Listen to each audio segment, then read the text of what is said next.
1946 मध्ये पहिल्यांदा स्वतंत्र भारतात वेतन आयोगाची स्थापना करण्यात आली। त्यावेळी सरकारी कर्मचाऱ्यांसाठी वेतन ठरवण्याची आणि जीवनमान उंचावण्याची मोठी जबाबदार होती। पहिल्या वेतन आयोगाने कर्मचारी वर्गाच्या पगारामध्ये सुमारे 20 ते 30% वाढ केली होती।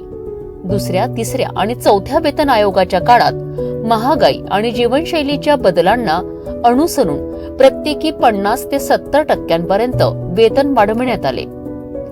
पाचवा वेतन म्हणजे जणू क्रांतीच ठरला। यामध्ये वेतनवाढीचा सरासरी दर 100% गेला, ज्यामुळे सरकारी कर्मचाऱ्यांना मोठा दिलासा मिळाला। सहाव्या वेतन आयोगाने मात्र ग्रेट पे प्रणाली सुरू केली आणि कर्मचाऱ्यांच्या पगारामध्ये आणखी सुसूत्रता आली।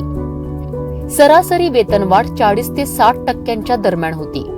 सातवा वेतन आयोग हा आतापर्यंतचा सर्वात चर्चेत राहिलेला वेतन आयोग ठरला। यात ग्रेट पे रद्द करून नवीन वेतन मॅट्रिक्स तयार करण्यात आले। सरासरी वेतनवाढ 23.55% राहिली, जी अनेकांना अपेक्षेपेक्षा कमी वाटली। आता कर्मचाऱ्यांना 8व्या वेतन आयोगाकडनं मोठ्या अपेक्षा आहेत। महागाईचा दर, तंत्रज्ञानाचा वापर आणि बदलतं जीवनमान यांचा विचार करून वेतनात आणखी सुधारणा होण्याची शक्यता आहे।